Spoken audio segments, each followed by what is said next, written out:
The fluorescent lights hum in the empty hallway of Chen Technologies, 2 a.m. The building is a tomb of glass and steel. David Chen stands at his office window, 53 years old, gray touching his temples, 3,000 employees, a company worth $1.4 billion, and nothing to go home to. He hasn't left the office before midnight in 6 months. Not since the accident. Not since Sophie. His phone sits dark on the desk. No messages, no calls. His ex-wife stopped trying to reach him 3 months ago. His son stopped trying 4 months before that. David picks up the picture frame from his desk. Sophie, 17 years old, forever 17. Bright smile, eyes full of dreams she'd never achieve.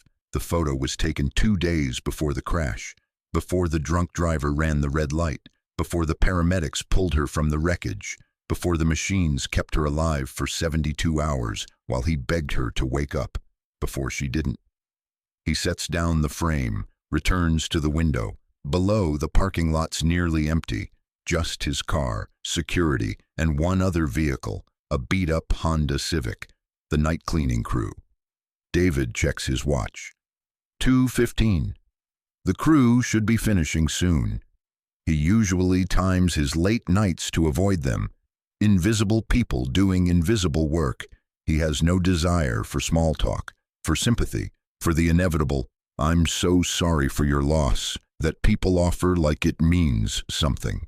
He gathers his briefcase, prepares to leave. That's when he sees her, a woman, mid-40s maybe, pushing a cleaning cart past his office, dark hair pulled back, simple clothes moving with efficiency. Something catches the light at her neck. David's breath stops. A locket, gold, heart-shaped, with a tiny engraving on the front. S.C. Sophie Chen, his daughter's locket, the one she wore every day, the one that disappeared from her belongings after the accident, the one the hospital claimed was never recovered, the one now hanging around a stranger's neck. David's hand slams against the window. The woman jumps, turns, sees him standing there. Their eyes meet through the glass. She touches the locket instinctively, protective. Her expression shifts from surprise to something else. Fear, guilt. David's vision tunnels. His heart pounds. He moves, fast, out of his office, down the hallway. The woman is already backing away. Cart abandoned, hands raised. "Wait!" David's voice echoes through the empty building. "Stop!" She doesn't stop. She moves faster, toward the service elevator. "I said stop!" He's running now, something he hasn't done in months. His body protests, his lungs burn, but rage fuels him. The woman reaches the elevator, slams the button, looks back. Her face is pale, terrified. "Please," she says. Accent, Vietnamese maybe. "Please, I can explain." "That locket, where did you get it?" The elevator doors open. She steps inside. David lunges, catches the door with his hand. "Answer me." "I didn't steal it, I swear." "I didn't. That belonged to my daughter, my dead daughter. So tell me right now how it ended up around your neck, or I'm calling the police." The woman's eyes fill with tears. "Your daughter. Oh, God. Oh, no. You're Sophie's father." David's blood goes cold. "How do you know her name?" I can't. It's complicated." "Uncomplicate it now." She looks at him, really looks at him. Recognition and grief mixing in her expression. "There's someone you need to meet," she whispers. "Someone who needs you. Please. I'm not a thief. I'm just trying to help." "Help who?" "A girl. She's been in a coma for 6 months. Since the accident. The same accident that took your daughter." The floor tilts. David grabs the elevator wall for support. "What?" "She was in the car with Sophie, the passenger seat. She's been at County General ever since. No one claimed her. No one knows who she is, no family, no ID, nothing. Just this locket." David stares at the gold heart at her throat. Sophie was alone in the car. The police report said she was alone. The police were wrong. If you're enjoying this story so far, Don't forget to hit the like button and subscribe. Drop a comment telling me where in the world you're watching from. I love hearing from you. The woman's name is Mai Nguyen, 46 years old, night cleaning supervisor at Chen Technologies. But her real job, the one that matters, happens before her shift starts. Every day at 3 p.m., Mai goes to County General Hospital, room 417, Jane Doe, age unknown, estimated 16 to 18 years old, coma patient. No one visits her except Mai. The nurses know her now. They let her stay past visiting hours. Let her talk to the girl who can't answer. Let her brush the girl's hair and read to her, and hold her hand while machines breathe for her. Why? David asks. They're sitting in his office now, 3 a.m. Security has been called off. Coffee growing cold on the desk between them. Mai looks at the locket in her hands. She removed it, offered it to David. He hasn't touched it. When they brought her in, Mai says quietly, the nurses said she'd probably die. Said her injuries were too severe. Said no one survives that kind of trauma. She pauses. I was there, working night shift in the hospital cafeteria, my second job. I saw them wheel her in. That doesn't explain. I saw her face. She looked like my daughter, my Lynn, same age, same features. And I thought, Mai's voice breaks. I thought about how I'd want someone to be there if it was Lynn, if she was alone and hurt and no one came. David says nothing. He can't.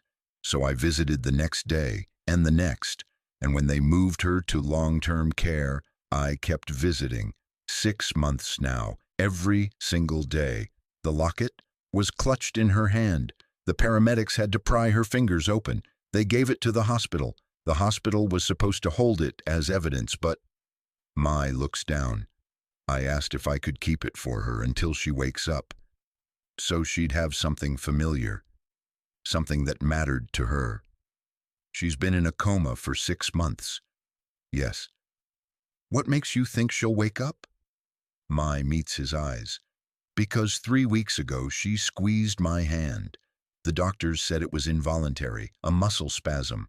But I know what I felt. She's in there, fighting, trying to come back. David picks up Sophie's photo, looks at it. His daughter, alone in that car, except she wasn't alone. The police said Sophie was driving, he says slowly, that she lost control, that the impact was on the driver's side. That's why he can't finish.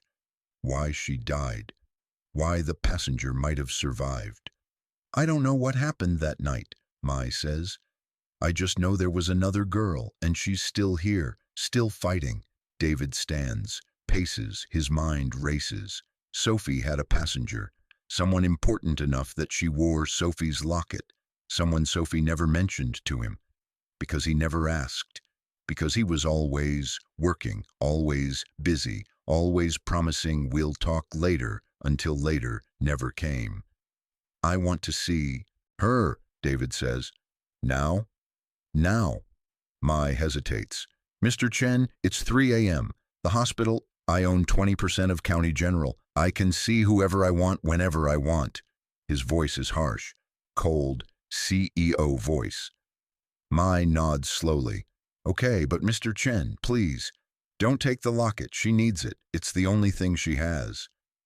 David looks at the gold heart, his daughter's most precious possession, the gift he gave her on her 13th birthday, the one she promised to wear forever.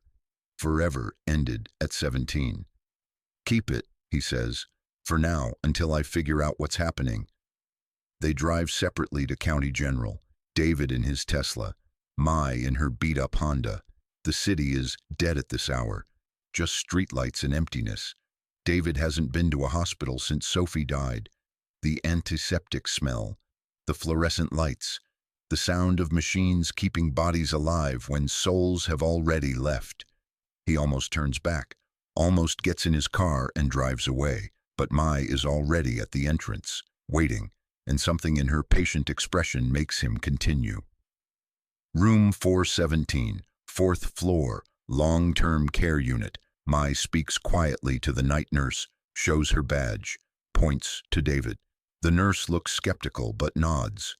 3 a.m. visits from billionaires aren't standard protocol, but money speaks its own language. 5 minutes, the nurse says, and if any alarms go off, you leave immediately. Mai opens the door. David follows. The room is dark except for the glow of monitors.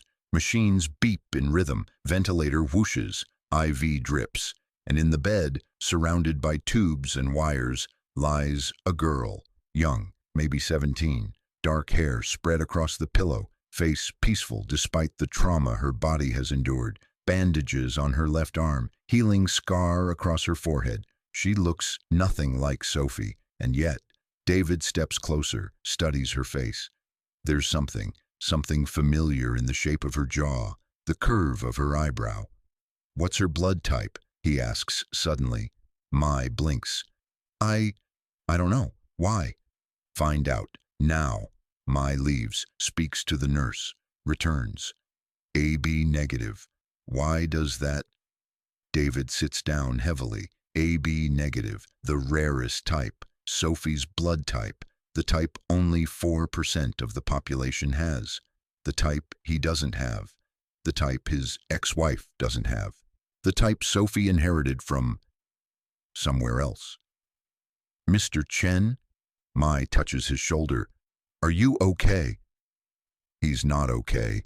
He's the furthest thing from okay, because he's looking at this unconscious girl and seeing things he's been too blind to see, too absent to notice, too consumed with work to understand. The shape of her nose, the set of her shoulders, the way her hands rest on the blanket, all familiar, all wrong, all impossible.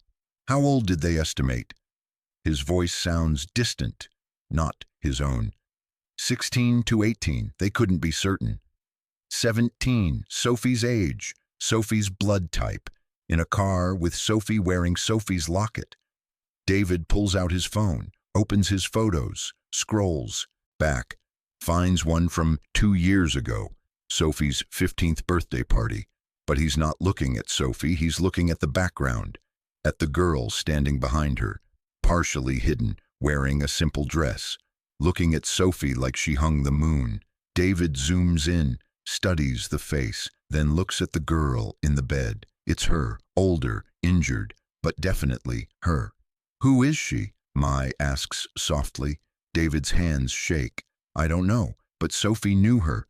Sophie cared about her, and I was too blind to notice she existed. He stands, walks to the window. The city spreads below. His city, his empire, built on 60-hour weeks and missed dinners, and promised quality time that never materialized.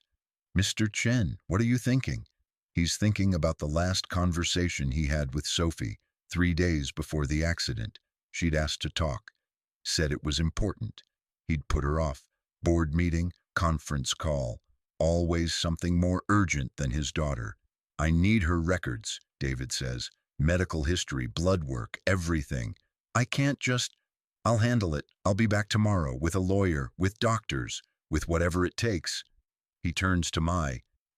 Keep visiting her. Keep talking to her. If she wakes up, I need to know immediately. Of course, but Mr. Chen, what's happening? Who is this girl? David looks at the unconscious teenager, at the locket around Mai's neck, at the machines keeping her alive. I don't know yet, but I'm going to find out, even if it destroys everything I thought I knew. He leaves the hospital, drives home. The house is empty, has been since the divorce 2 years ago, since his wife got tired of being married to a ghost, since his son went to college and stopped coming home for breaks. David goes to Sophie's room. Hasn't been in here since the funeral. Her mother boxed everything up, wanted to erase the reminders. He stopped her, locked the door instead, preserved it like a shrine. Now he opens it, turns on the light, posters on the walls, books on the shelves, laptop on the desk, phone records, text messages, photos. Somewhere in this room is the truth about his daughter's secret life, the life he was too busy to see. He starts with the laptop, password protected. He tries her birthday, her mother's name, her dog's name. Nothing works. Then he tries something else, something desperate, something that makes his chest tight with grief and shame. He types, "Dad never listens." The laptop unlocks. David stares at the screen, at the words he typed, at the password his daughter chose, at the truth written in code. She knew. She knew he wasn't listening, wasn't present, wasn't the father she needed, and she used it as her password, a daily reminder of what she didn't have. David opens her files, her photos, her messages, and starts searching for the girl in the hospital bed. It takes an hour, but he finds it. A folder buried deep, labeled simply J. Inside are hundreds of photos. Sophie and the mystery girl, at school, at coffee shops, at the park, laughing, hugging, holding hands, not friends, more than friends.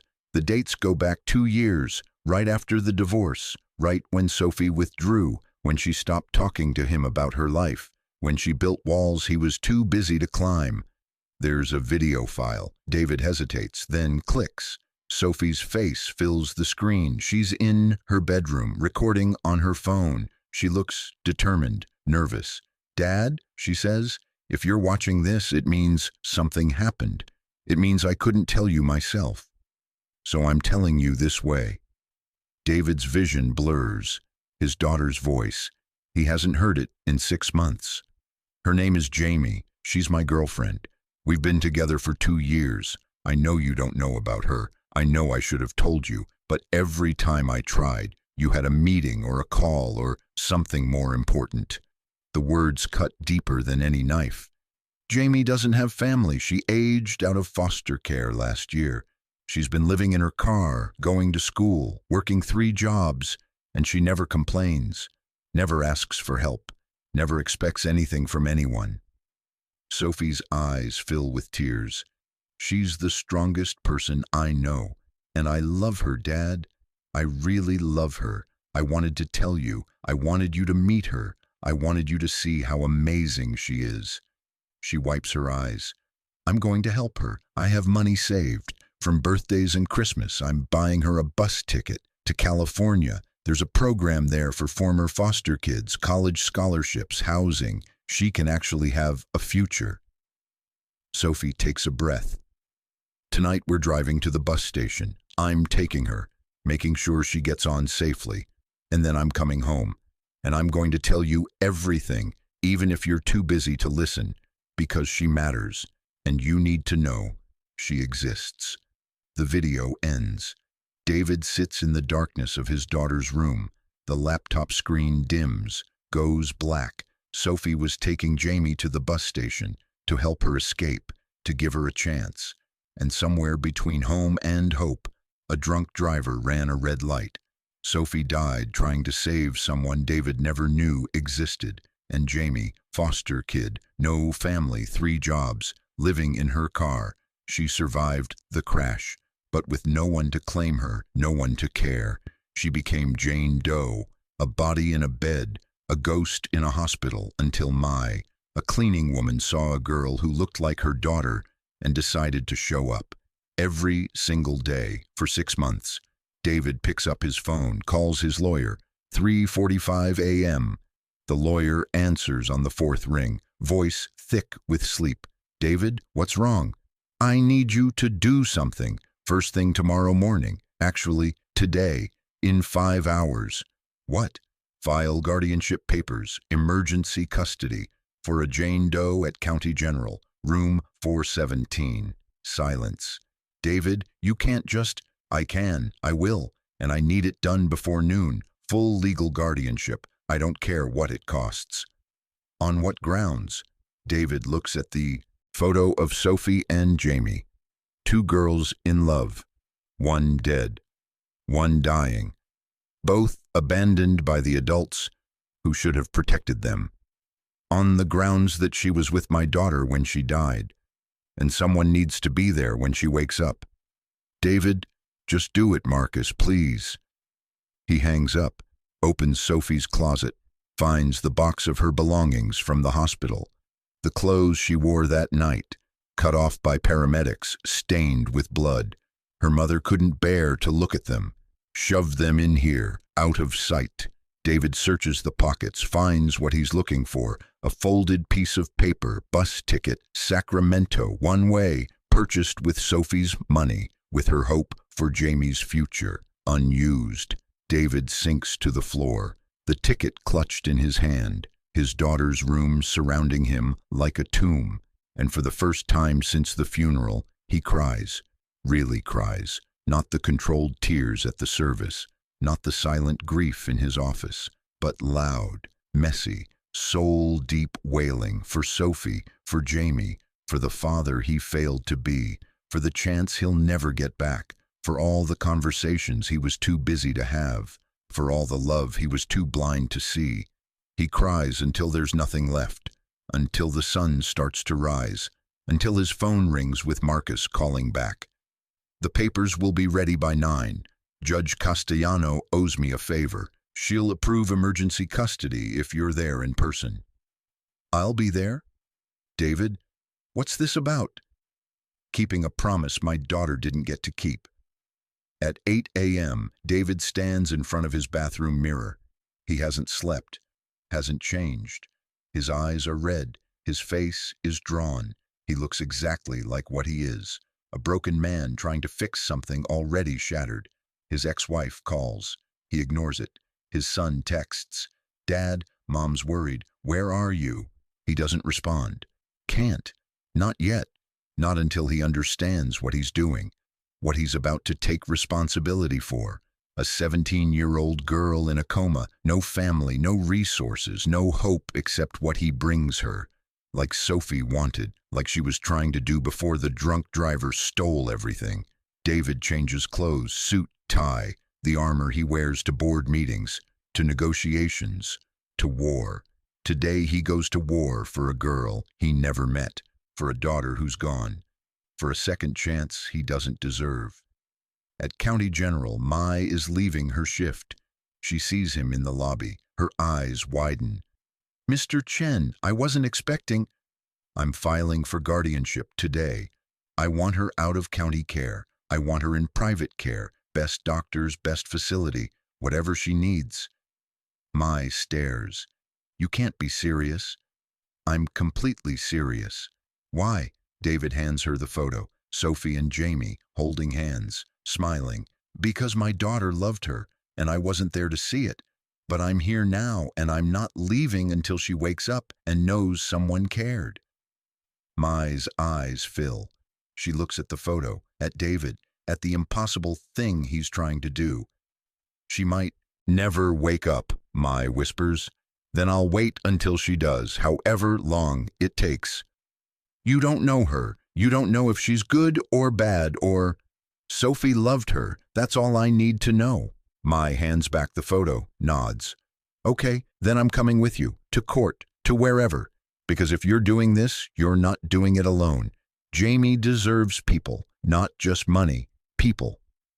David almost smiles. This woman, a cleaning supervisor, working 2 jobs, taking care of a stranger's daughter. She understands what he's only beginning to learn. Presence is worth more than presence. Showing up matters more than showing off. Love is action, not intention. "Thank you," he says. "Don't thank me yet. Wait until she wakes up and yells at us for interfering." "If she yells, it means she's alive. I'll take it." They ride the elevator to the 4th floor, room 417. The morning nurse changes IV bags, checks monitors, nods when she sees them. "No change," she says, "but vital signs are stable. That's good." David approaches the bed, looks at Jamie's face, really looks, sees his daughter's last act of love kept alive by machines. He touches her hand, cold but present. "My name is David Chen. I'm Sophie's father. I'm sorry I wasn't there before. Sorry I didn't know you existed. Sorry for everything." His voice cracks. "But I'm here now, and I'm not leaving. So if you can hear me, if you're in there somewhere, come back. Please, come back and let me do what Sophie wanted. Let me help you. Let me be the person I should have been for her.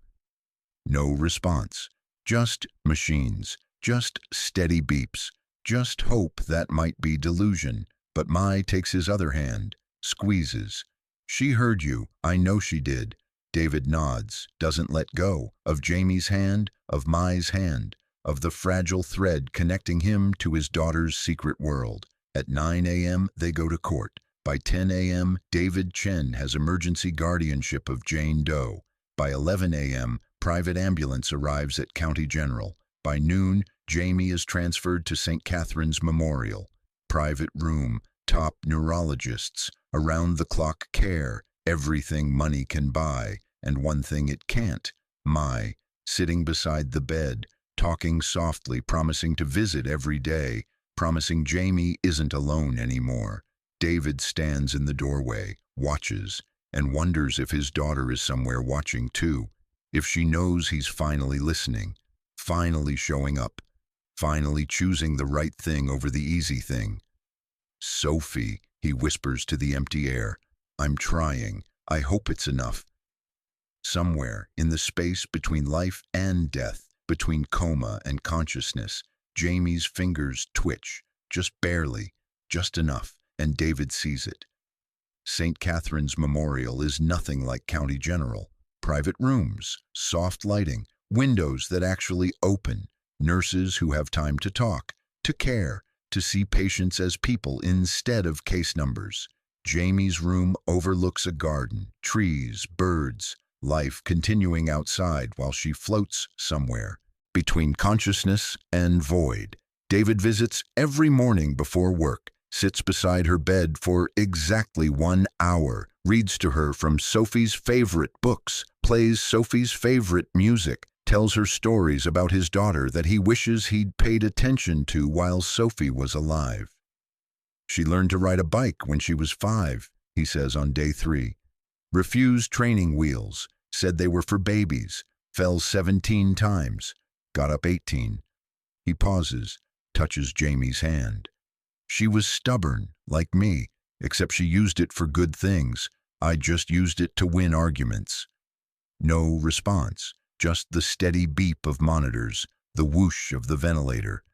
But David continues because Mai told him that coma patients can hear, that somewhere in the darkness, they're listening, fighting, trying to find their way back.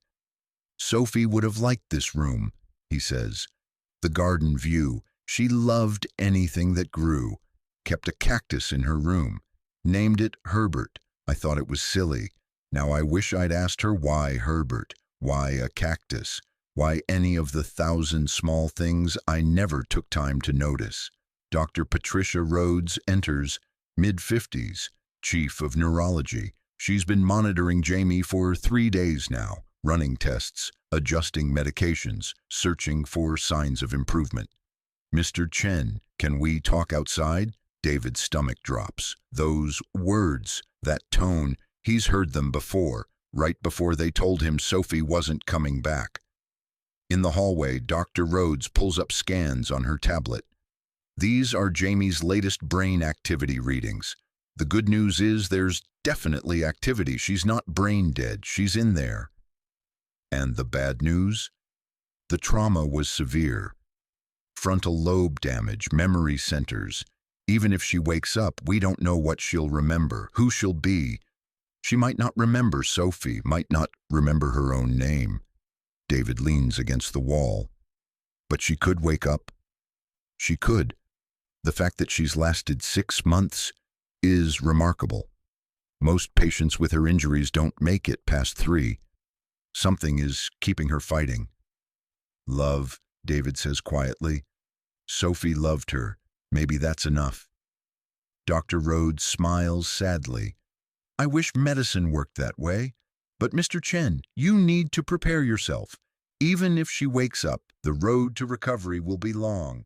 Physical therapy, speech therapy, possibly years of rehabilitation, and there's no guarantee she'll ever be the person she was before. I don't care who she becomes. I care that she gets the chance to become something.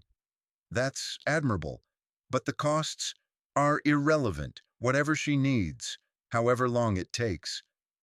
Dr. Rhodes studies him. You didn't know this girl 3 days ago. Now you're committing to potentially lifelong care. Why? David looks through the window, at Jamie lying motionless in bed, at Mai sitting beside her reading softly. Because my daughter died trying to save her, and I wasn't there to help Sophie, but I'm here now, and maybe, just maybe, I can finish what she started. If you're hooked on this story, make sure to subscribe and turn on notifications so you never miss an upload. Your support means everything and helps me bring you more emotional stories like this one. Mai arrives at 3 p.m. sharp every day, like clockwork. She's arranged her schedule around Jamie. Morning shift at Chen Technologies, afternoon at the hospital, evening shift cleaning office buildings across town, 4 hours of sleep, then repeat. You're going to collapse, David says on day 5. He's started timing his visits to overlap with hers, learning her routine, her rituals.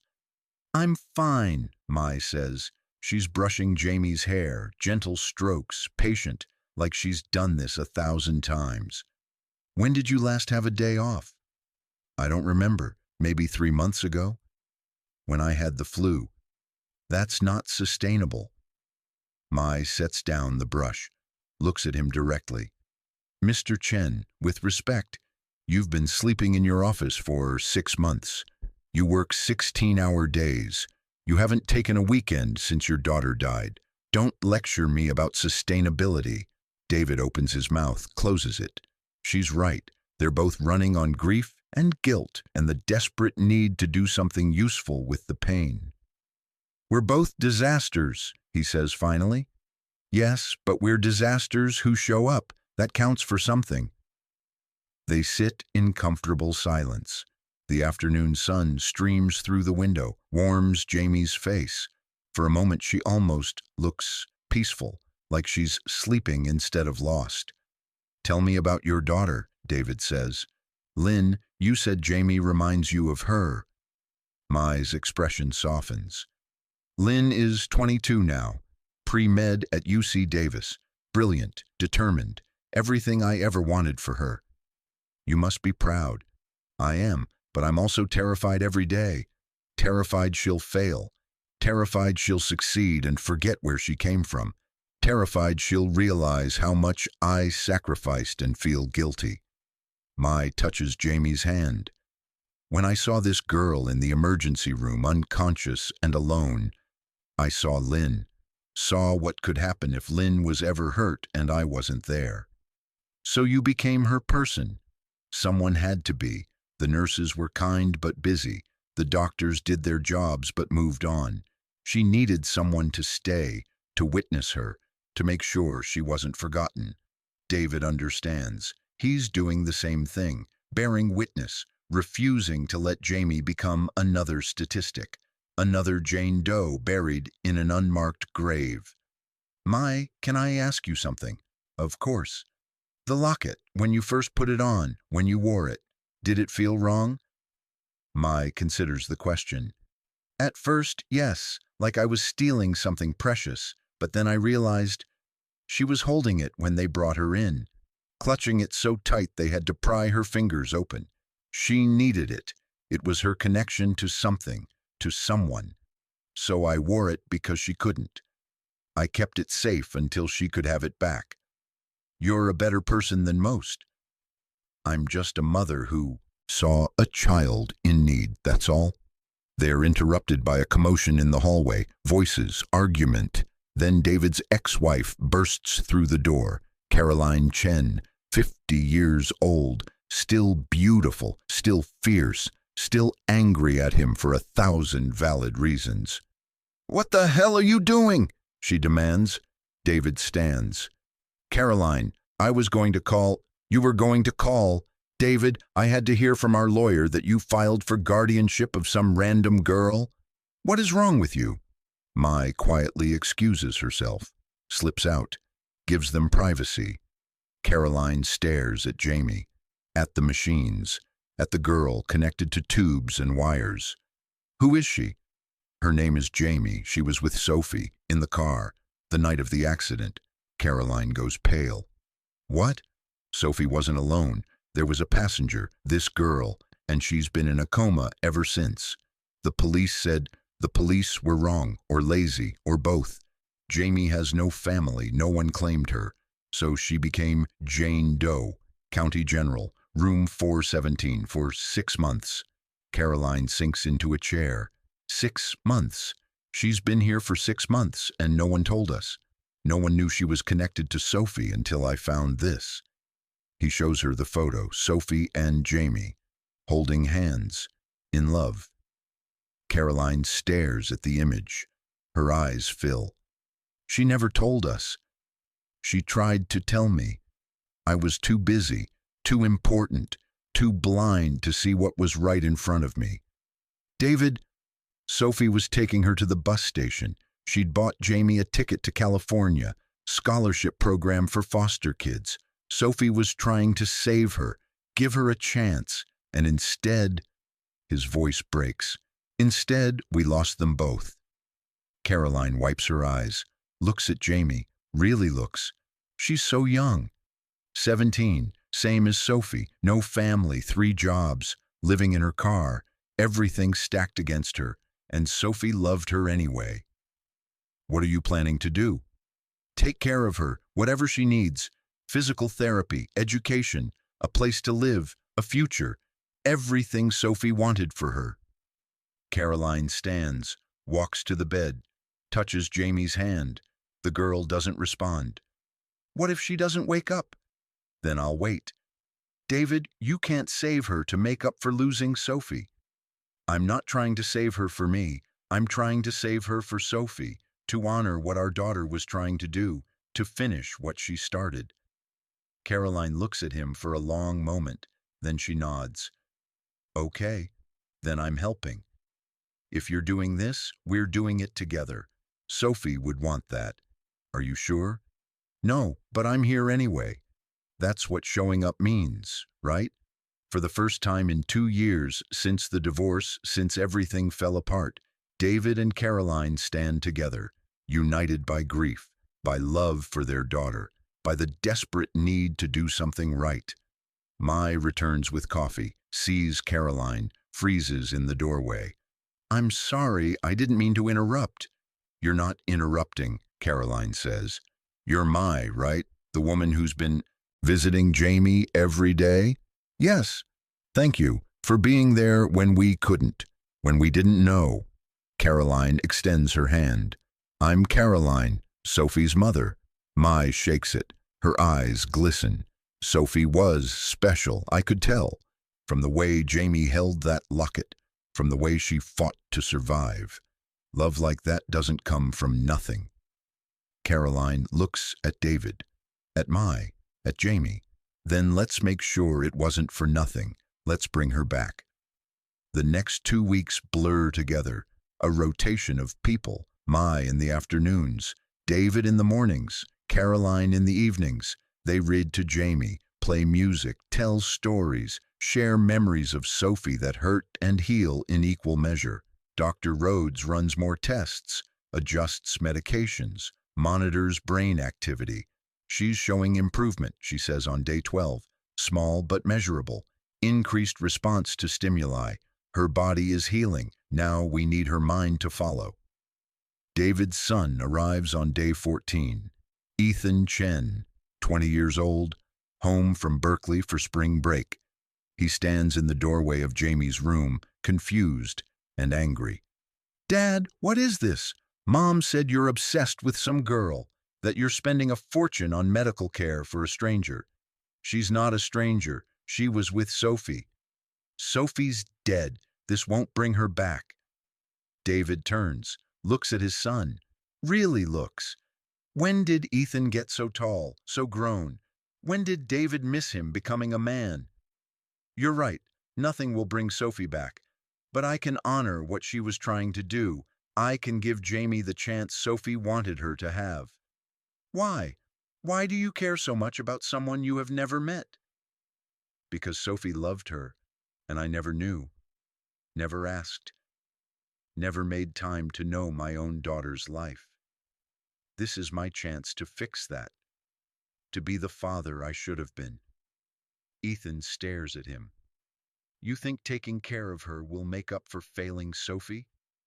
The words hit like bullets. True, brutal, undeniable. No, David says quietly. Nothing will make up for that. But I'm trying anyway, because trying is all I have left. Ethan looks at Jamie, at the machines keeping her alive.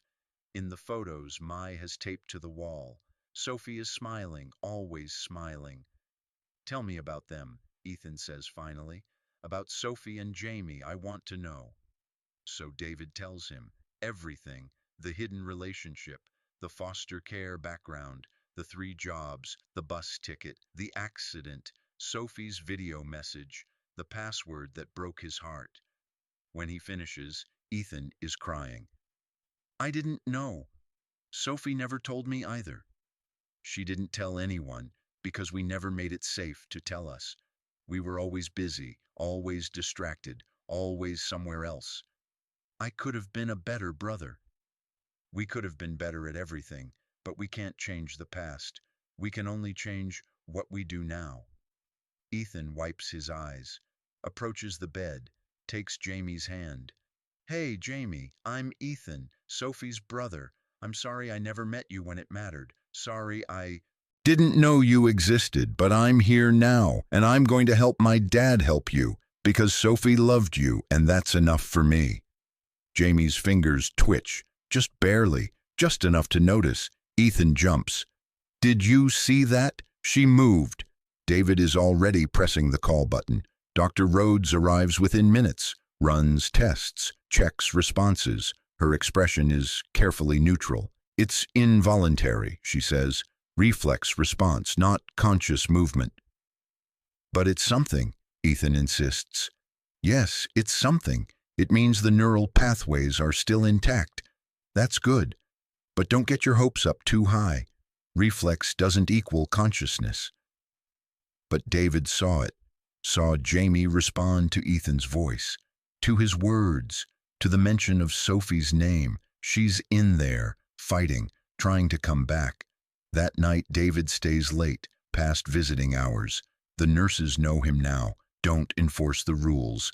Let him sit in the darkness beside Jamie's bed. I don't know if you can hear me, he says. I don't know if any of this matters, but I need to tell you something. I need you to know. He pulls out his phone, opens the video, Sophie's message, lets it play. Sophie's voice fills the room, talking about Jamie, about love, about the future she wanted for them both. David watches Jamie's face, looking for any sign, any response, anything, nothing. But as the video ends, as Sophie's last words fade away, Jamie's heart rate increases, just slightly. The monitor beeps faster, just for a moment. Dr. Rhodes said reflex doesn't equal consciousness, but maybe grief does, maybe love does. Maybe somewhere in the darkness Jamie heard Sophie's voice one more time. Come back, David whispers. Please, come back and let me tell you about her, about how brave she was, how much she loved you, how she died trying to save you. Come back and let me finish what she started. The room is quiet except for machines, except for hope, except for the impossible belief that love might be stronger than coma, than trauma, than death itself. David falls asleep in the chair, hand on Jamie's hand, connection maintained even in sleep.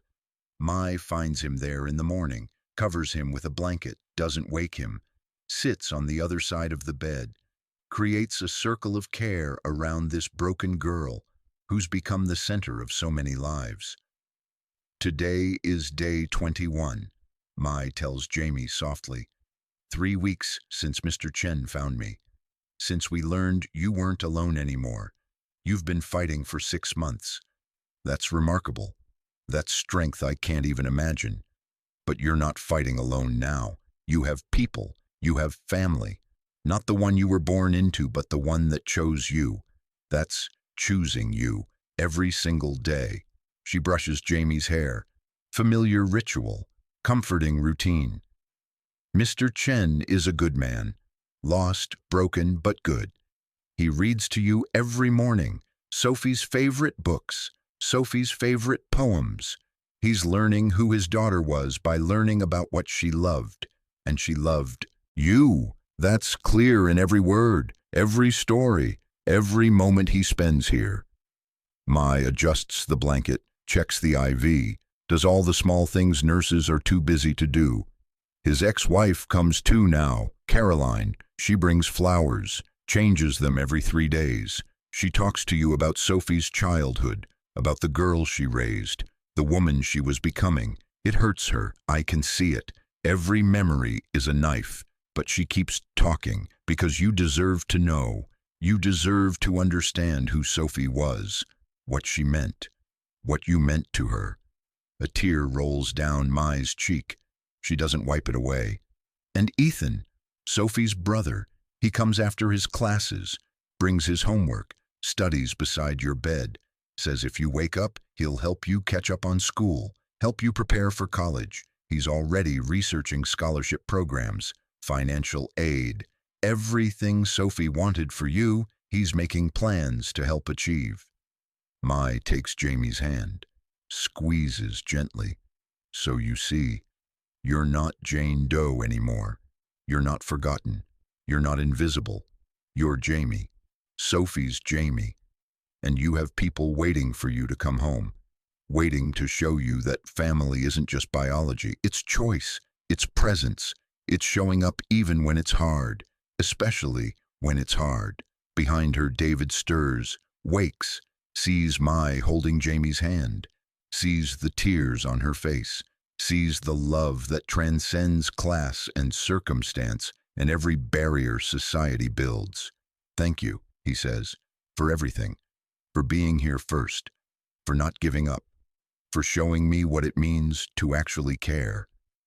Mai smiles through tears. We're all learning, Mr. Chen, all trying to be better than we were yesterday. That's all anyone can do. They sit together, the billionaire and the cleaning woman, united by a comatose girl neither of them knew 3 weeks ago.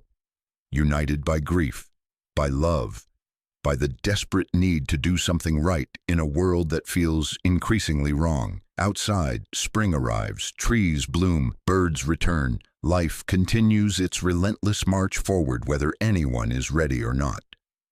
Inside room 312 at St. Catherine's Memorial, 3 people wait and hope and believe that sometimes love is stronger than death, that sometimes showing up is enough.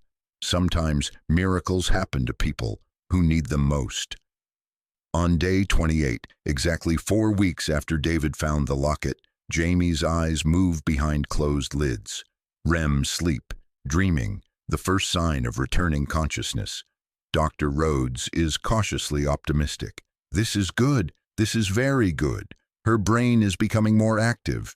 We could see waking in days or weeks or months. There's no way to predict. But she's coming back? Caroline asks. She's moving in that direction, yes.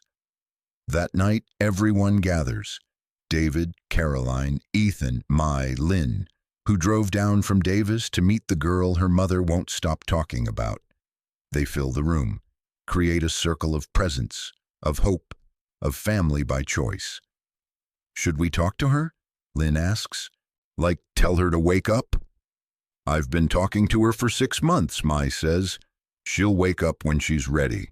But David approaches the bed, leans close, whispers directly to Jamie. Sophie's waiting, not here, somewhere else. But she's waiting, and she wants you to live, to be everything she knew you could be. So come back, please. Come back and let us help you. Let us be your family. Let us give you what Sophie wanted you to have. He steps back, returns to his chair, waits. They all wait. And deep in the darkness behind her eyelids, in the space between coma and consciousness, Jamie hears. She hears everything, every word, every promise, every declaration of love from people who should be strangers but somehow aren't. And slowly, painfully, impossibly, she starts the long journey back. Day 32.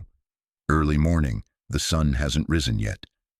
David sits in his usual chair, reading aloud from Sophie's favorite book, The Little Prince. "It is only with the heart that one can see rightly," he reads. "What is essential is invisible to the eye." He stops, looks at Jamie. Her face is different this morning, less peaceful, more restless, like she's fighting something, struggling towards something. "Jamie," he says softly, "can you hear me?" Nothing. He continues reading, gets through another page. Then he hears it, a sound, small, barely there. A moan. David drops the book, leans forward.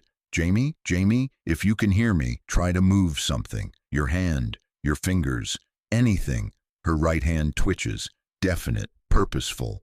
David's heart hammers. He presses the call button, doesn't take his eyes off her.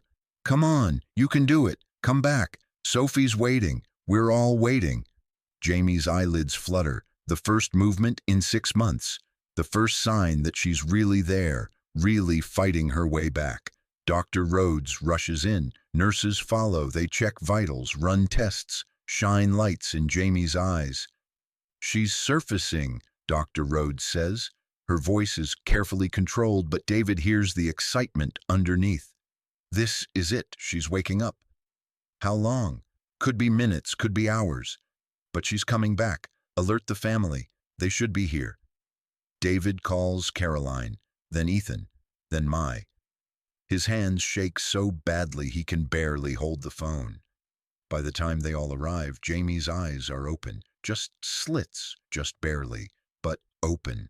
She looks confused, disoriented, terrified. Mai rushes to her side, takes her hand. "Jamie, honey, it's okay. You're safe. You're in a hospital. You've been in an accident, but you're okay now. You're going to be okay."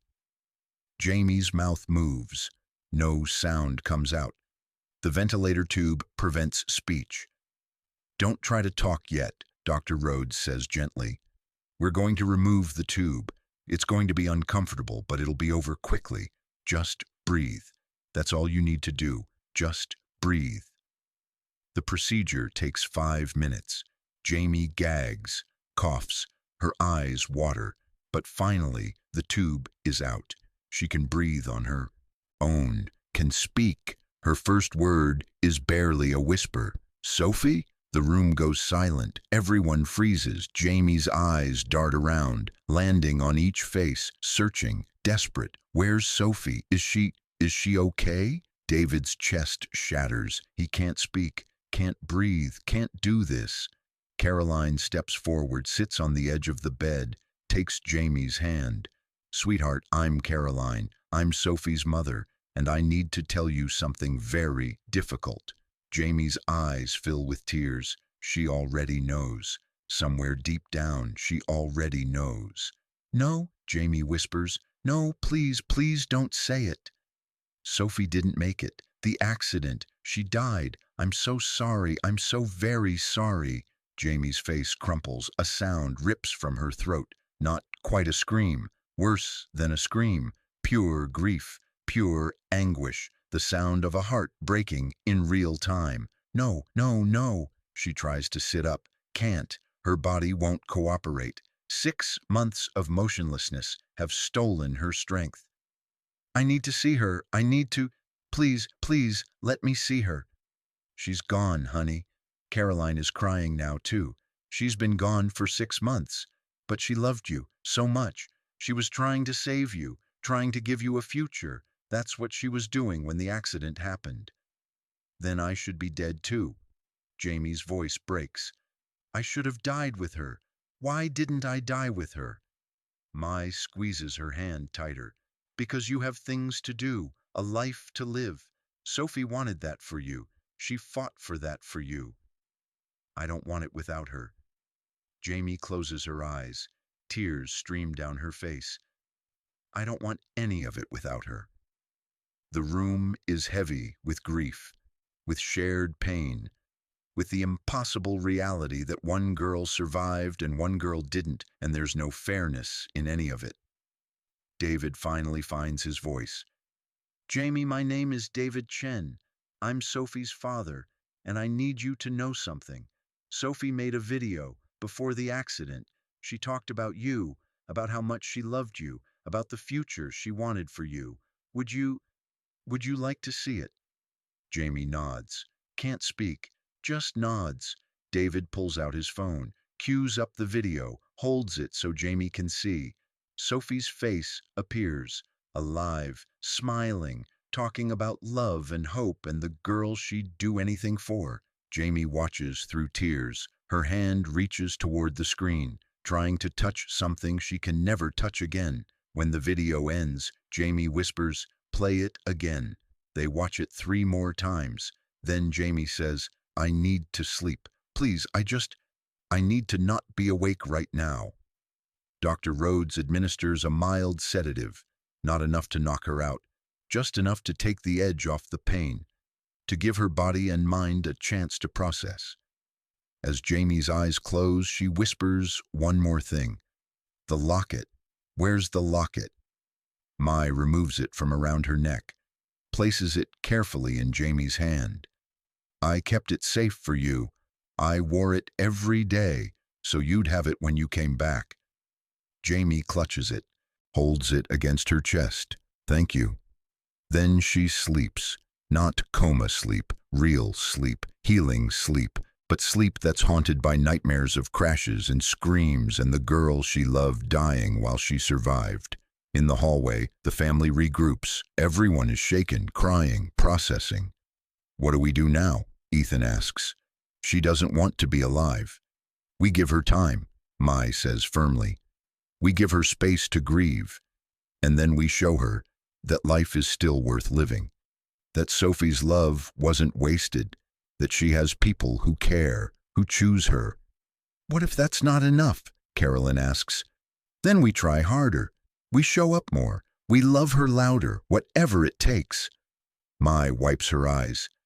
"She survived for a reason. Our job is to help her find that reason." Over the next week, Jamie wakes in fits and starts, sometimes lucid, sometimes confused, always grieving. Physical therapy starts. Her body has atrophied. 6 months of immobility have stolen muscle, strength, basic motor function. She can barely sit up, can't walk, can't feed herself. The physical therapist is patient.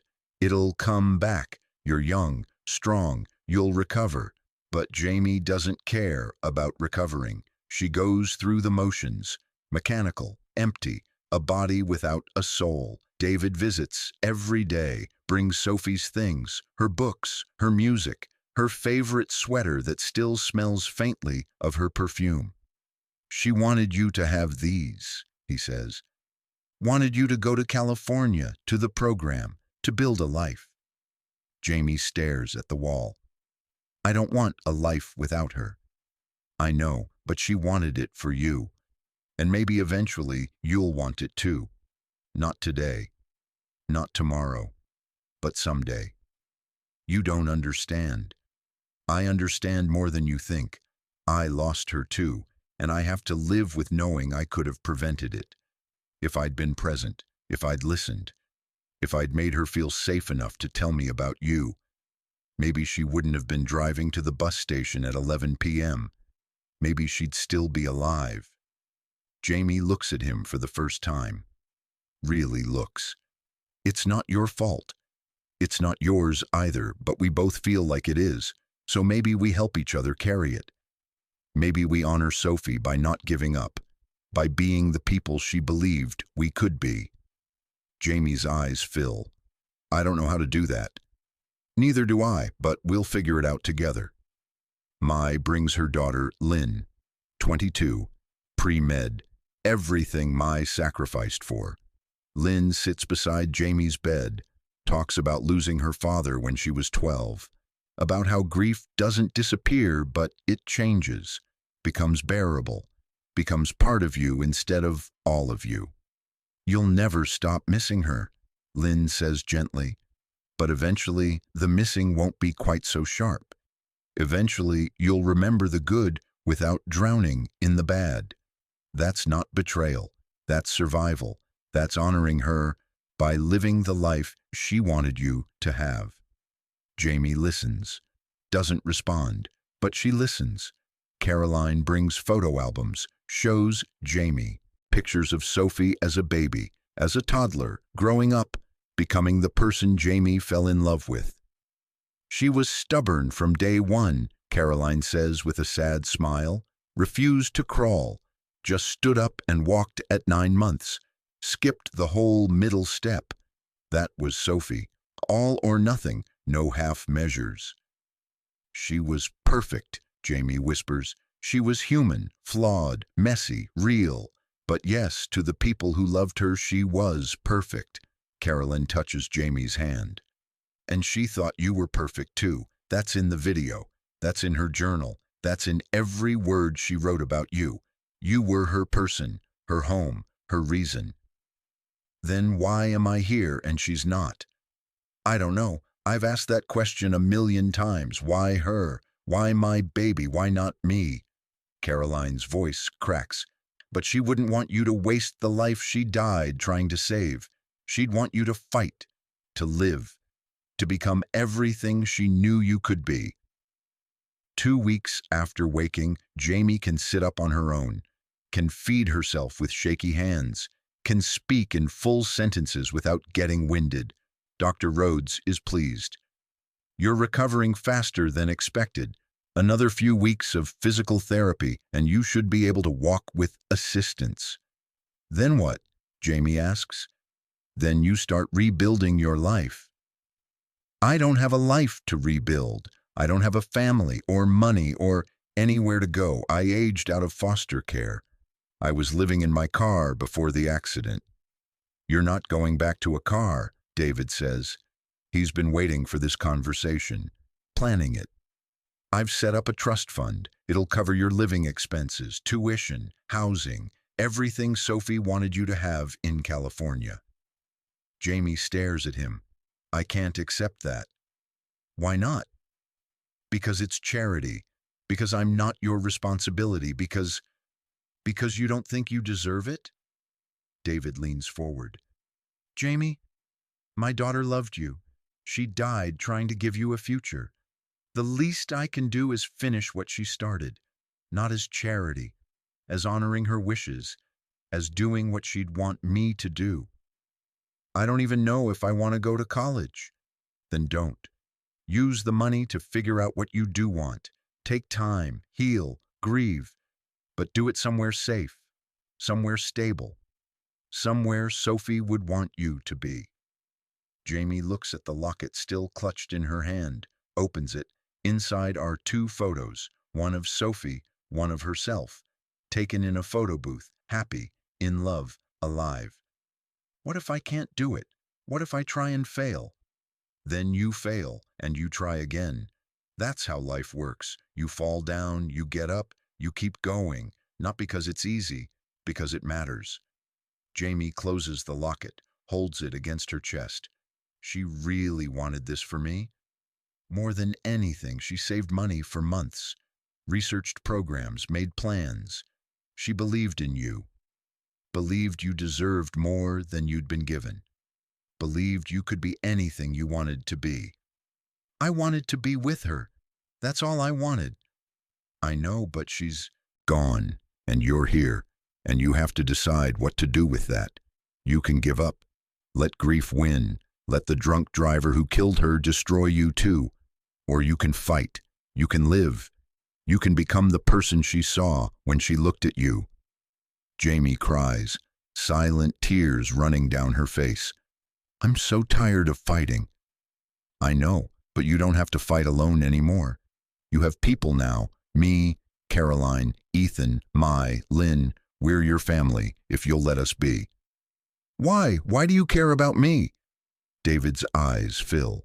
Because Sophie loved you. And I failed to see that when she was alive, failed to know you, failed to support you both. This is my second chance, not to fix the past, but to honor it, to be the father I should have been, not to Sophie, to you. Jamie looks at him, at this man who's been showing up every day, reading to her, talking to her, refusing to let her disappear. Okay, she whispers. Okay, I'll try. For Sophie, I'll try. David nods. Can't speak, just nods and lets the tears fall. 1 month after waking, Jamie takes her first steps, shaky, supported by parallel bars and a physical therapist. But steps, my cheers, Caroline cries, Ethan films it on his phone. Sophie would be proud, David says. Jamie nods. Still can't talk about Sophie without crying, but she's learning to carry the grief, to let it exist without drowning in it. 2 months after waking, Jamie is discharged, not to a facility, not to county housing, to a small apartment David's rented near the hospital, furnished, safe, hers. I'll pay you back, Jamie says as they move her in. Her few possessions, clothes donated by Caroline, books from David, a plant from Mai. Someday, when I can, I'll pay you back. This isn't a loan, it's a gift, from Sophie, through me. I don't know how to accept gifts. Learn, you're going to be getting a lot of them. The apartment has a balcony. Jamie stands there that first night, looks at the city lights, holds the locket. I don't know how to do this without you, she whispers to Sophie's photo. I don't know how to live when you're not here. But somewhere, in the way the wind shifts, in the way the stars seem brighter, Jamie feels something. Not Sophie's presence. Sophie is gone. But Sophie's love, still here, still real, still pushing her forward. 3 months after waking, Jamie enrolls in community college. Part-time, just 2 classes, psychology and English. Baby steps toward the future Sophie envisioned. Ethan helps her navigate financial aid. Mai helps her set up a study schedule. Caroline teaches her to cook simple meals. David shows up every Sunday for dinner, brings takeout, and stays to talk. How are you really? He asks one Sunday. Sad, angry, grateful, guilty, all of it, all at once. That's normal. How long until it stops hurting? I don't think it ever stops, but it gets different, less sharp, more bearable. Do you still think about her every day? Every minute, but now I also think about what she'd want me to do, how she'd want me to live. That helps. Focusing on honoring her instead of just missing her. Jamie nods. I'm trying to do that. It's hard. It's supposed to be hard, but you're doing it. That's what matters. 4 months after waking, Jamie meets with a trauma therapist, starts processing the accident, the loss, the survivor's guilt, the complicated grief of loving someone whose family you've inherited. I feel like I'm stealing her life, Jamie admits in session. Her family, her money, her opportunities, everything she had, I have now, and she's dead. You're not stealing, you're accepting. There's a difference. Is there? Yes. Stealing implies taking something that doesn't belong to you. Accepting means receiving something offered with love. Sophie wanted this for you. Her family wants this for you. You're not stealing, you're honoring. That's very different. What if I mess it up? What if I fail? Then you'll fail, and you'll try again. Failure doesn't mean you're undeserving, it means you're human. Jamie thinks about this, about Sophie believing she deserved more, about David showing up every week, about Mai visiting even though Jamie's awake now, about Caroline sending care packages, about Ethan texting memes and study tips, about the chosen family being just as real as the biological family, maybe more real because it's built on presence instead of obligation. Okay, she tells her therapist. Okay, I'm going to try to believe I deserve this, even when it's hard. 6 months after waking, exactly 1 year after the accident, Jamie visits Sophie's grave for the first time. David drives her. Caroline meets them there. Ethan, too. Mai and Lynn, all of them together. The headstone is simple. Sophie Chen, beloved daughter, forever 17. Jamie kneels, touches the cold marble, cries the tears she's been holding back for months. I'm sorry, she whispers. I'm sorry I lived and you didn't. I'm sorry I couldn't save you. I'm sorry for everything. Caroline kneels beside her, puts an arm around her shoulders. She wouldn't want you to apologize. She'd want you to live, to thrive, to become everything she knew you could be. I miss her so much. We all do, but she's not really gone. She's in the locket you wear, in the books you read, in the family we've become, in every choice you make to keep going. That's how we keep her alive, by living the way she'd want us to live. Jamie nods, opens the locket, looks at Sophie's photo. I got an A in psychology and a B+ in English. You'd be proud. The wind rustles through the trees. Birds sing. Life continues. I'm going to California next semester, Jamie continues. The program Sophie researched. I got accepted. Full scholarship. I'm terrified, but I'm going, because you wanted this for me, and I want it too now, not just for you, for me. I want to see what I can become. She stands, places flowers on the grave, Sophie's favorite, yellow roses, hope and friendship, love. That endures. Thank you, Jamie says, for loving me, for believing in me, for trying to save me. I promise I won't waste it. I promise I'll make it matter. I promise I'll live enough for both of us. The family stands together, grieving and healing, broken and rebuilding, not perfect, but present. That's all anyone can be. Present, choosing each other, showing up, even when it hurts, especially when it hurts. 1 year after waking, Jamie boards a plane to California. David and Caroline drive her to the airport. Ethan's already there, moved to Berkeley a month ago to be closer. Call us when you land, Caroline says, hugging her tight. And every day I want to know everything, classes, friends, all of it. I will, I promise. David hands her an envelope. This is from Sophie, her journals. I thought you should have them, to remember her by, to understand her better, to know how much she loved you. Jamie's hands shake as she takes it. Thank you for everything, for saving me, for giving me a chance, for being my family when I didn't have one. You saved us too, David says, his voice thick with emotion. You gave us purpose, a reason to be better, a way to honor Sophie. You're not charity, Jamie, you're family. Don't ever forget that. Mai appears with Lynn. They're flying to Sacramento too. Lynn's final year of medical school. Mai visiting for the weekend. Ready? Mai asks. Jamie looks at her chosen family, this impossible collection of people brought together by tragedy and love, by a girl who died too young trying to save someone society had abandoned. Ready, Jamie says. On the plane, Jamie opens Sophie's journal, reads words written in the weeks before the accident.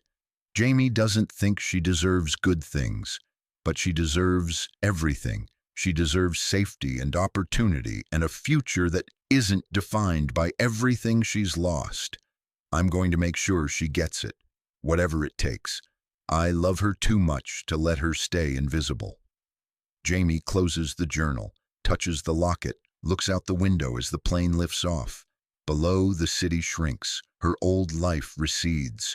Her new life expands. She's still sad, still grieving, still carries survivor's guilt like a second skin, but she's also hopeful, also determined, also surrounded by love.